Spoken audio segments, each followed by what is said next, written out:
Ei pessoal, bem-vindos de volta. Eu sou Nathan Cole. Hoje eu vou mergulhar em histórias de Karens que achavam que sabiam mais do que todo mundo. Um jeito de pensar que quase nunca termina bem. Desde uma Karen que largou a dermatologista para procurar uma aplicação mais barata feita dentro de casa, até outra que dispensou toda a mão estendida que apareceu na porta dela e pagou o preço justamente na única noite em que não conseguiu mais atender. No dia 14 de março de 2018, em Bergen County, Nova Jersey, tudo parecia absolutamente comum. Era uma área suburbana bem típica. Centros comerciais simples, ruas residenciais silenciosas, aquele tipo de bairro em que a maioria dos dias parece exatamente igual ao anterior. Dona Shakar tinha 41 anos e trabalhava como gerente de escritório em uma clínica odontológica. Ela era o tipo de pessoa que tinha opinião sobre tudo e não fazia a menor questão de esconder isso. Se alguma coisa custava mais do que ela julgava que deveria custar, ela falava. Se um profissional dizia algo que ela não queria ouvir, ela encontrava um jeito de descartar. No trabalho, os colegas a conheciam como uma pessoa teimosa, opinativa e muito difícil de convencer depois que colocava uma decisão na cabeça. Dona era o que eu chamaria de uma Karen que se nomeou especialista sozinha. O tipo de pessoa que faz 20 minutos de pesquisa online e decide que agora sabe mais do que quem tem diploma, licença e anos de prática. No começo de 2018, Dona foi a uma consulta de rotina com sua dermatologista licenciada. Durante a avaliação, a médica percebeu uma perda inicial de volume nas bochechas, algo totalmente normal para uma mulher no início dos 40 anos, e a encaminhou para um profissional certificado em aplicação de preenchimento com ácido hialurônico. O valor informado foi de $600 por seringa. Dona decidiu na mesma hora que aquilo era um golpe. Ela acusou a dermatologista de estar tentando vender procedimento desnecessário e saiu sem marcar nada. Voltou para casa, abriu o Facebook e começou a procurar uma opção mais barata. E encontrou. Uma esteticista anunciando sessões de preenchimento feitas dentro da própria casa por $180. Nenhuma credencial listada, nenhuma certificação, nenhuma menção ao produto usado, nem de onde ele vinha. Dona marcou no mesmo dia. A primeira sessão pareceu correr bem. Não houve reação imediata, nenhuma complicação visível. Dona publicou comentários positivos sobre aquilo e passou a se ver como uma consumidora esperta, alguém que tinha conseguido vencer o sistema. Era como pular de um telhado, cair em pé e concluir que agora você sabe voar. 6 semanas depois, ela voltou para uma segunda sessão. Bochechas, sulcos nasolabiais e região abaixo dos olhos. O que Dona não sabia era que o produto usado tinha sido comprado pela internet de um fornecedor não verificado e aplicado em um ambiente sem padrão clínico, sem técnica estéril adequada, o que aumentava de forma significativa o risco de infecção. No dia seguinte à sessão, ela percebeu um inchaço firme e uma sensação de calor na bochecha esquerda. A esteticista disse que aquilo era apenas inflamação normal e orientou que ela colocasse gelo. Dona aceitou isso sem questionar nada. Quando o consultório da dermatologista ligou para um acompanhamento de rotina, Dona comentou sobre o inchaço. A médica explicou que os sintomas eram preocupantes, compatíveis com uma possível infecção, e não com um inchaço normal pós-preenchimento, e pediu que Dona fosse avaliada naquele mesmo dia. Dona recusou. Disse que estava ocupada e acusou a dermatologista de estar inventando um motivo para marcar uma consulta cobrável. Ela recebeu um aviso urgente e específico de uma profissional licenciada e transformou aquilo numa teoria sobre dinheiro. Nos 4 dias seguintes, o inchaço endureceu.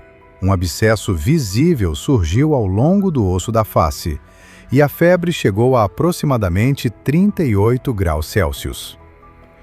Uma colega de trabalho na clínica odontológica Alguém acostumada a lidar diariamente com infecções orais e faciais, disse à dona que o rosto dela parecia infectado e que ela precisava procurar atendimento urgente imediatamente. Dona chamou aquilo de migração do preenchimento e continuou tomando ibuprofeno. Ela trabalhava cercada de pessoas que sabiam reconhecer uma infecção facial e, ainda assim, se recusou a escutar qualquer uma delas.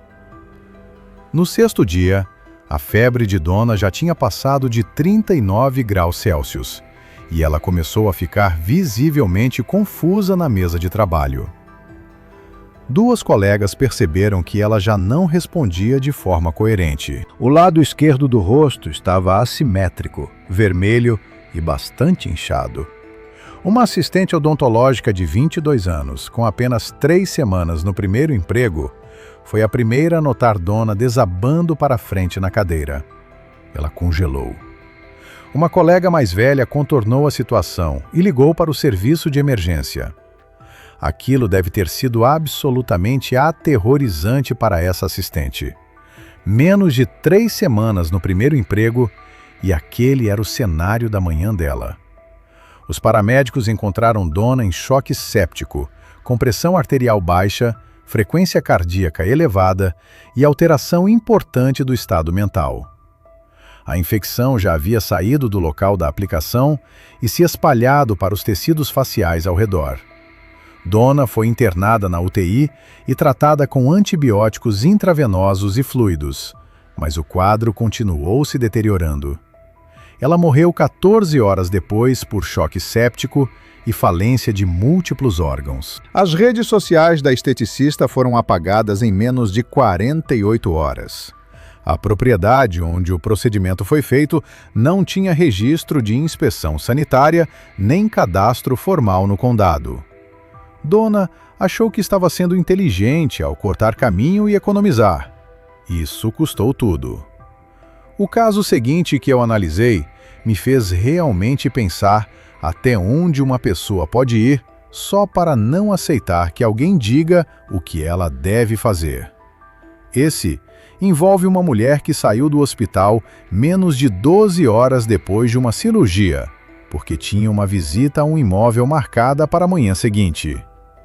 Era 6 de outubro de 2015, em Columbus, Ohio. Columbus é uma cidade de porte médio, movimentada o suficiente para ter grandes centros médicos, mas tranquila o bastante para que muita gente que mora ali diga que nada dramático jamais acontece com ela. Essa história começa em uma dessas unidades médicas e termina em um lugar onde nunca deveria ter terminado. Renee Calloway tinha 53 anos e trabalhava como corretora de imóveis licenciada. Ela organizava a própria agenda, administrava os próprios clientes e tinha construído a carreira inteira em torno de ser a pessoa no controle de toda a situação em que entrava. Ela era impaciente com qualquer pessoa que considerasse estar desperdiçando seu tempo e desconfiava abertamente de profissionais que, na visão dela, falavam de cima para baixo. Já tinha registrado reclamações formais contra funcionários de enfermagem da clínica, onde costumava se consultar, por algo que descrevia como condescendência. Renee era a Karen clássica que resiste à autoridade. Cooperava com os sistemas desde que fosse ela quem mandasse neles. Numa manhã de segunda-feira, Renee passou por uma colecistectomia laparoscópica de rotina, uma cirurgia para a retirada da vesícula, em um centro médico regional. O procedimento correu sem complicações e ela foi levada para a ala de recuperação ainda no meio da manhã. Embora muitos pacientes recebam alta no mesmo dia, o cirurgião recomendou observação estendida por causa do risco de complicações tardias, como sangramento interno, vazamento de bile e efeitos ligados à anestesia. No começo da tarde, Renee já estava alerta e imediatamente começou a exigir a papelada da alta. Disse à enfermeira que o hospital mantinha os pacientes durante a noite apenas para inflar a conta. O cirurgião responsável foi até ela às 4 da tarde e explicou de forma direta que sangramentos internos após cirurgia laparoscópica podem se desenvolver silenciosamente por até 12 horas e que sair cedo representava um risco real e documentado. René respondeu que se sentia bem e que tinha uma visita a um imóvel na manhã seguinte que não estava disposta a remarcar. Pediu o formulário de alta contra a recomendação médica, assinou sem ler e deixou o hospital às 6h30 da noite. Sair por vontade própria de um hospital menos de 12 horas depois de uma cirurgia abdominal por causa de um compromisso de trabalho não é confiança. É falta de julgamento disfarçada de independência. Naquela noite, ela sentiu um leve desconforto abdominal e atribuiu isso aos gases do pós-operatório. Por volta da meia-noite, a dor ficou mais aguda e localizada no lado superior direito do abdômen. Ela tomou 2 comprimidos de hidrocodona, que haviam sobrado de uma prescrição anterior, o que mascarou parcialmente a gravidade da dor. Às 6h15 da manhã, ligou para o serviço do cirurgião. O médico de plantão disse que ela precisava ir imediatamente ao pronto-socorro mais próximo. Os sintomas eram compatíveis com possível sangramento interno. René respondeu que tinha uma visita marcada às 9 da manhã e que iria ao hospital depois. Tomou mais um comprimido de hidrocodona, se arrumou e dirigiu até o imóvel. Ela chegou à propriedade às 8h50 e abriu a porta com a chave do lockbox. A corretora que representava os compradores, uma mulher na faixa dos 60 e tantos anos, que trabalhava meio período no mercado imobiliário para complementar a aposentadoria, chegou às 9h05 e encontrou René caída no chão da cozinha, pálida e sem responder direito às perguntas diretas.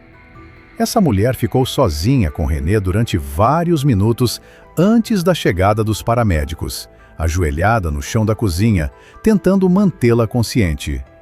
Ela permaneceu ali com uma estranha em estado grave por vários minutos. Muita gente teria simplesmente saído correndo pela porta. René estava desorientada, com o abdômen visivelmente distendido e o pulso rápido e fraco quando o socorro chegou. Foi transportada imediatamente.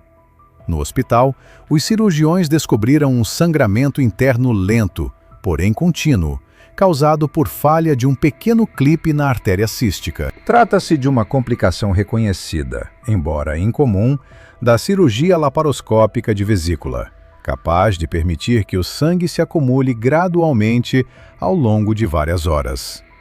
A perda sanguínea era compatível com um sangramento que vinha progredindo havia horas durante a madrugada.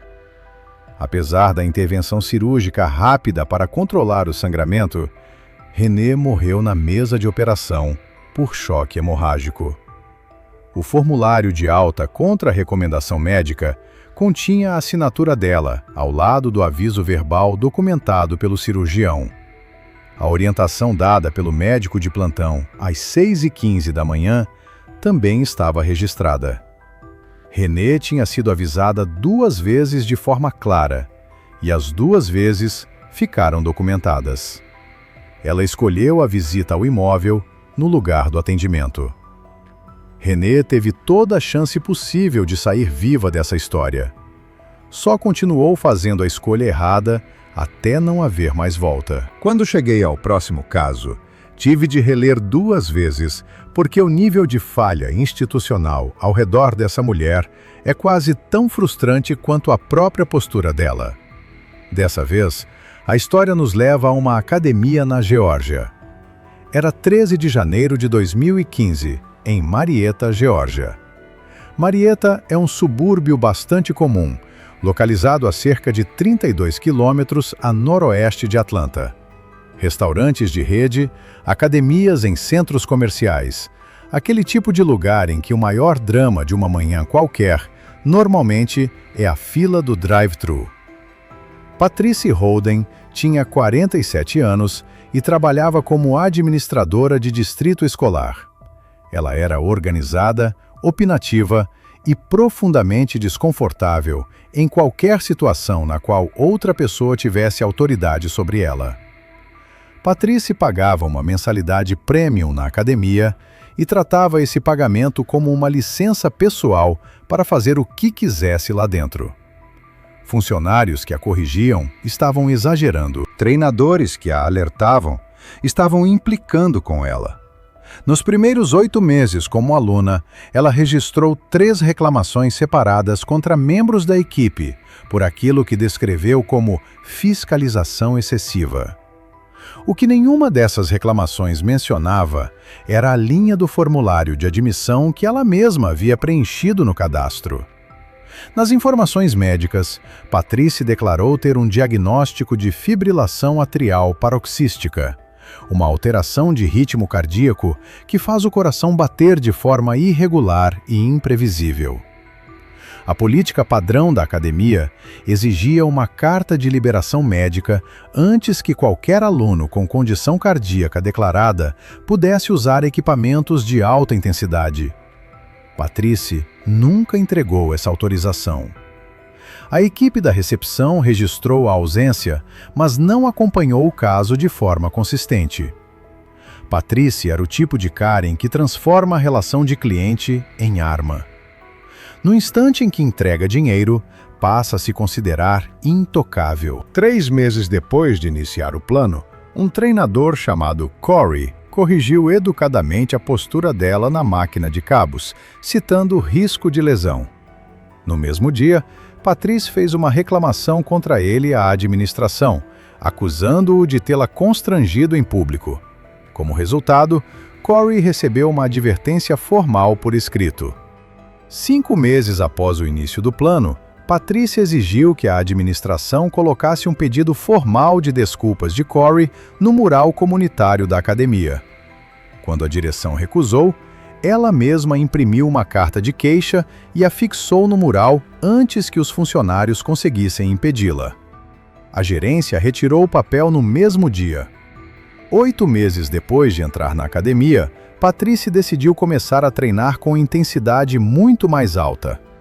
Um treinador certificado chamado Marcos revisou a ficha dela e pediu que ela fizesse uma breve avaliação física antes de aumentar a carga, procedimento padrão para qualquer aluno com condição cardíaca declarada em arquivo. Patrícia o acusou de estar perseguindo-a e ameaçou entrar em contato com o escritório corporativo da franquia.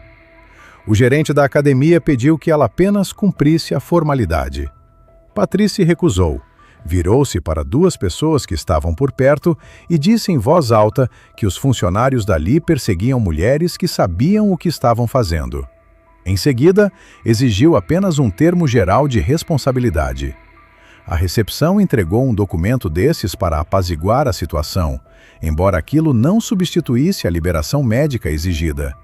Ela assinou e considerou o assunto encerrado. O fato de Corey ter levado a advertência formal por corrigir a execução dela, enquanto Patrícia saiu dali com um simples termo de responsabilidade no lugar da liberação do médico, é sinceramente uma das sequências mais frustrantes de qualquer caso que eu já contei. Na terça-feira seguinte, Patrícia chegou à academia às 6h45 da manhã. Durante uma janela de equipe reduzida, antes do início do turno dos treinadores matinais. Ela regulou a esteira para cerca de 11,6 km por hora durante 12 minutos. Passou imediatamente para a máquina de cabos para fazer 3 séries com resistência alta e depois mudou, sem descanso, para o aparelho de remo na resistência máxima. Sem aquecimento, sem pausas, sem autorização médica. Aquele termo não liberava a condição cardíaca dela, só reorganizava a papelada. Por volta das 7h20 da manhã, um homem na faixa dos 30 e poucos anos, que usava os pesos livres ali perto, percebeu que o ritmo do remo de Patrícia ficou irregular e que a postura dela despencou para frente. Ele perguntou se estava tudo bem. Patrícia levantou uma das mãos, mas não respondeu.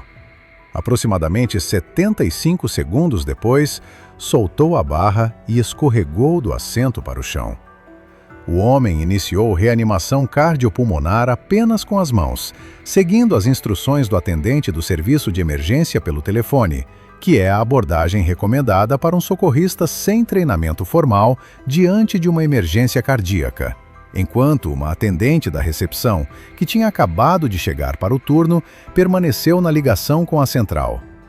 Os paramédicos chegaram em menos de 6 minutos. Patrícia foi declarada morta no local por parada cardíaca súbita, desencadeada por distúrbio do ritmo cardíaco durante esforço intenso, com a fibrilação atrial pré-existente aumentando o risco geral. A academia puxou a ficha de Patrícia naquela mesma manhã. A linha da liberação médica no formulário de cadastro estava em branco. O termo assinado de responsabilidade estava preso na frente da pasta. Todo aviso tinha sido registrado, toda a orientação tinha sido clara. E ainda assim, ela foi até lá por conta própria.